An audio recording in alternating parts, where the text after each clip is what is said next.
নির্বাচন কমিশন ও সরকারের ভূমিকার পাশাপাশি জনগণ সজাগ থাকলে কেউ নির্বাচনকে বিতর্কিত করতে পারবেন না বলে মনে করেন সাবেক বিচারপতি এম এ মতিন। রাজধানীর এফডিসিতে এক বিতর্ক প্রতিযোগিতায় তিনি কথা বলেন।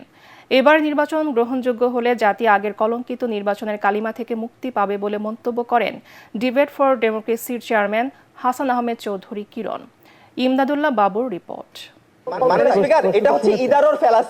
পর্দা উঠল ডিবেট ফর ডেমোক্রেসির আয়োজনে সপ্তাহব্যাপী নির্বাচনী বিতর্ক প্রতিযোগিতার।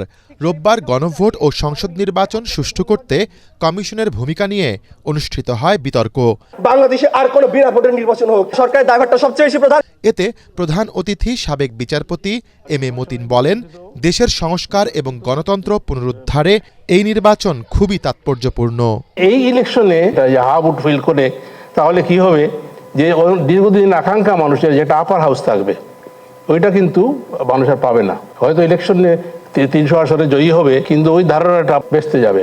এ সময় সভাপতির বক্তব্যে ডিবেট ফর ডেমোক্রেসির চেয়ারম্যান হাসান আহমেদ চৌধুরী কিরণ বলেন, দেশি বিদেশি পরাজিত শক্তি এই নির্বাচন ব্যর্থ করার অপচেষ্টা করছে, যা জনগণ সফল হতে দেবে না। জাতীয় সংসদ নির্বাচনে যারা অংশগ্রহণ করতে পারছে না তারা কিন্তু বিভিন্নভাবে এই আসন্ন জাতীয় সংসদ নির্বাচন গণভোটকে ভণ্ডুল করবার জন্য, গণভোটকে বিতর্কিত করবার জন্য নানা রকম ভাবে তারা তাদের অপতৎপরতা ব্যস্ত রয়েছে। আমরা আশা করব যে আমাদের যে বর্তমানে যে দলগুলো জাতীয় নির্বাচনে অংশগ্রহণ করছে, তারা যারা ভোটাররা রয়েছেন, প্রার্থীরা রয়েছেন, সরকার এবং নির্বাচন কমিশন প্রত্যেক কিন্তু এই বিষয়ে তারা সোচ্চার থাকতে হবে।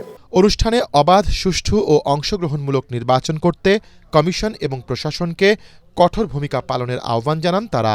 আমরা নির্বাচনকে যদি সুষ্ঠু করতে পারি তাহলে কিন্তু আমরা আমাদের কলঙ্ক থেকে মুক্ত পাব। আমরা যে নির্বাচন নিয়ে যে আমাদের বাংলাদেশের দেশে বিদেশে যে ধরনের বাংলাদেশকে নিয়ে সমালোচনা হয়েছে, সেই কলঙ্ক থেকে জাতি মুক্তি পাবে যদি আসন্ন জাতীয় সংসদ নির্বাচন এবং আমরা গণভোটকে সুষ্ঠু সুন্দরভাবে করতে পারি। তাহলে কিন্তু আমরা নির্বাচনের যে কলঙ্ক আমাদের কপালে তিলক লাগিয়ে দিয়ে গেছে বিগত 3-4টি নির্বাচন, সেই কলঙ্ক থেকে কিন্তু বাংলাদেশ বেরিয়ে আসতে পারবে না। আওয়ামী লীগকে কনসিডারেশন করছেন না কেন? আমাদের কেসগুলির কোনো ফয়সালা হয় নাই এখনো, তো এইগুলি বিচার আগে আমরা কি করে করবো? আমরা যে করবো না তো না, আমরা এগুলি হোক, তারপরে আমরা অবশ্যই করবো। মানুষ যদি সজাগ হয় তাইলে ইলেকশন রিগ করার চেষ্টাই করবে না, কেউ সাহস করবে না। মানুষ যদি যত ভোটার দেব না, আমরা যাবো না, রেজাল্ট না পর্যন্ত আমরা মাঠে থাকবো, আমরা ওয়াচ করবো যে কোনো টাকা পয়সার লেনদেন হয় কিনা। প্রতিযোগিতায় তেজগাঁও কলেজকে হারিয়ে বেসরকারি স্টেট ইউনিভার্সিটি অব বাংলাদেশের বিতার্কিকরা বিজয়ী হন।